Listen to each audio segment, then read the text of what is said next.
2 decades ago, the rich elite of Earth left in a drove of spaceships to colonize the now terraformed Mars.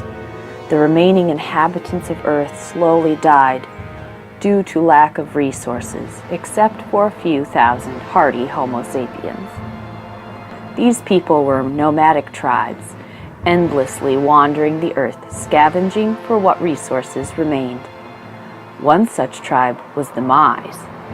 The Mai people are always doing the same thing this time of year, collecting water for the long dust bowl that occurs from March through October. It's mid-January and the Mais are becoming desperate. Their water stores aren't even a quarter full. This morning, Spring Gup, her mother Mao, and all the members of their community are hard at work. With their long, forked rods in hand, they scour the edges of their current territory. They work ceaselessly. Mao and Spring are a family of 2, the only blood relatives that one another have. Due to this fact, Mao and Spring are often accompanied by their neighbor Lin Gon and 2 tribal elders, Oz and Itamad.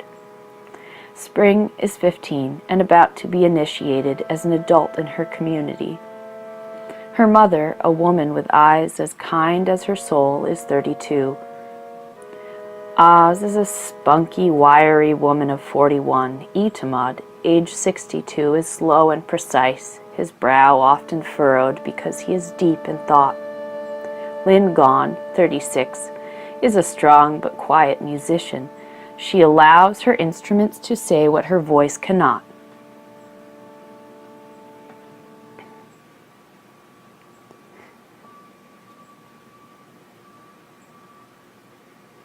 At first it was a trickle, dripping on her forehead. As she opened her eyes, it poured over her. It felt wet. It must have been the waterfalls of lore. It was an unfamiliar experience, one she had only heard whispers of in the night. Suddenly she felt a new feeling, refreshed. She cupped her hands and bent down, scooping the cool liquid up to her mouth. She drank a sip, and then the entire handful. She took another handful and drank it quickly. Her mouth suddenly felt a new sensation, moist. She sat down and then lay down, submerging her head. She gasped as she came back up. She looked down, and for the first time in her life she could see the color of her skin. Spring woke to the heat of a bright, dry morning. She knew immediately that she must tell Oz and Itamad about her dream. She threw on her tunic and ran to the elder's tent. Oz had a twinkle in her eye when Spring breathlessly ranted about her dream. It was a new feeling, and Itamad perked up at the sound of the word, water. Lots of water. Streams, rivers, lakes, bodies of water. Oz and Itamad shared a knowing look. Then Itamad thoughtfully approached Spring and placed his hand gently on her shoulders. He opened his bright green eyes, making direct eye contact with her. The corners of their eyes smiled. "I have seen this water too," Oz began, "in my dreams, pointing me north." Itamad only nodded. He was a man of few words. Spring pulled her compass out of her pocket and stood as tall as she felt. She stretched her arms out, showing Oz that she had her tools and was ready to go. Oz and Itamad and Spring prepared to leave by bringing only their compasses, pocket knives, and dowsing rods. They said their farewells to family and community. "Spring, you are all I have." Mao had tears welling up in her eyes, though she tried to hold them back. Spring wrapped her arms tightly around her mother, then reached for her hands as she unwound. Spring lifted her mother's hands to her parched lips and kissed them. As the 2 embraced once more, they both had to cry. Spring felt her heart heaving, but took 5 big, full breaths. She mustered all the courage she had, cupped her mother's hand in her own, and uttered, "I will return, Mom, and we will all be better off. I promise." With much trepidation, but even more hope, the three ventured out into the unknown. First they arrived in the forest of sorrows. They each felt different spirits visit them, different anxieties and emotions. The three travelers held hands, sweating, screaming, and running as one unit. Arriving on the other side of the forest, Oz and Itamad were relieved to see an open desert. The cracks grew like spider webs across the desert. The air hung thick and hot, and the sun scorched their skin. They arrived at a crevice too large to step over, but it was flanked by a dry tree carcass. Az went first, her wiry body floating effortlessly over the creaking wooden bridge.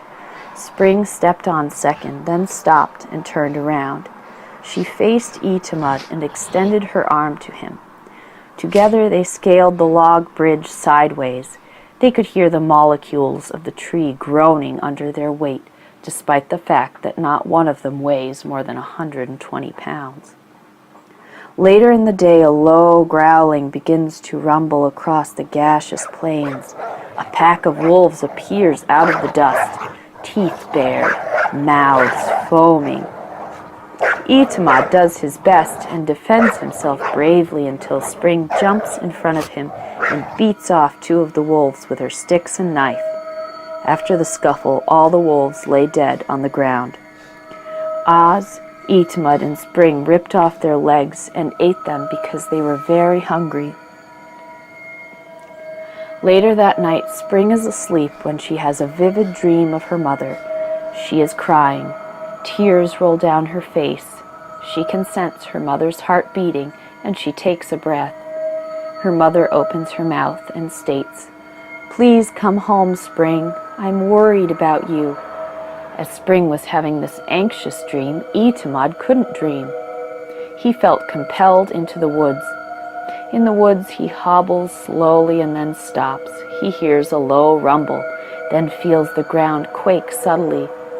He turns around, peering into the dark, and sees the glow of two eyes between the trees. The bear leaps out, and Itamad screams and drops his cane, doubled over on the ground in fear.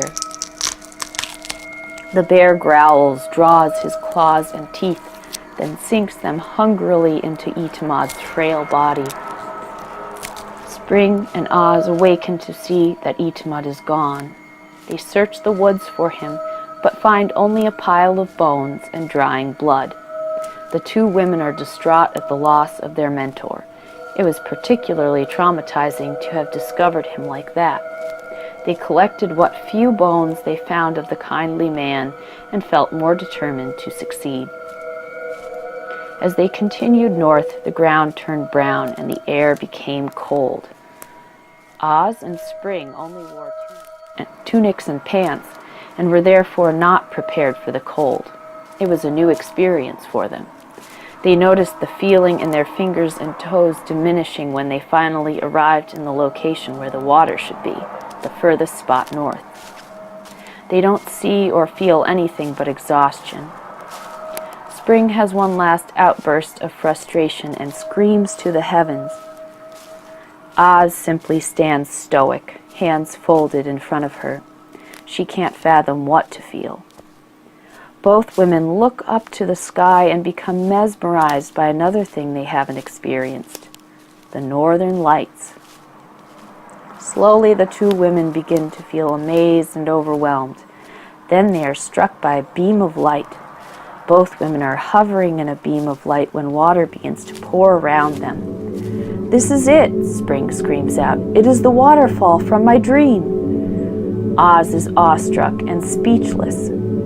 Both women lose consciousness. When they wake up, Oz and Spring feel their bodies slowly being lowered from the spaceship into Earth. They gently land in the center of their village. Clouds have formed in the sky and it is raining. There are small puddles forming around the village. The next day, the village gathers for the story of Oz and Spring's journey. Now is bursting with joy and relief as she hugs her daughter once more. During the following week, the village has become a new place. Spring was honored and inducted into the tribal elders, though she is only 16 now. The village also mourns the loss of Itamad, but his memory lives on in their hearts, and his remains were scattered on the newest tree buds.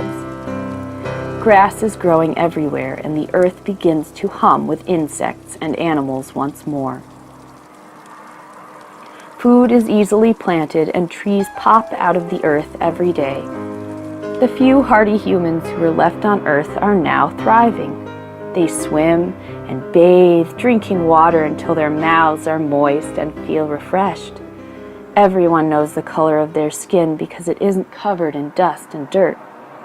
Stories are told and laughter can be heard. There are still tears, but there's food and water and hope.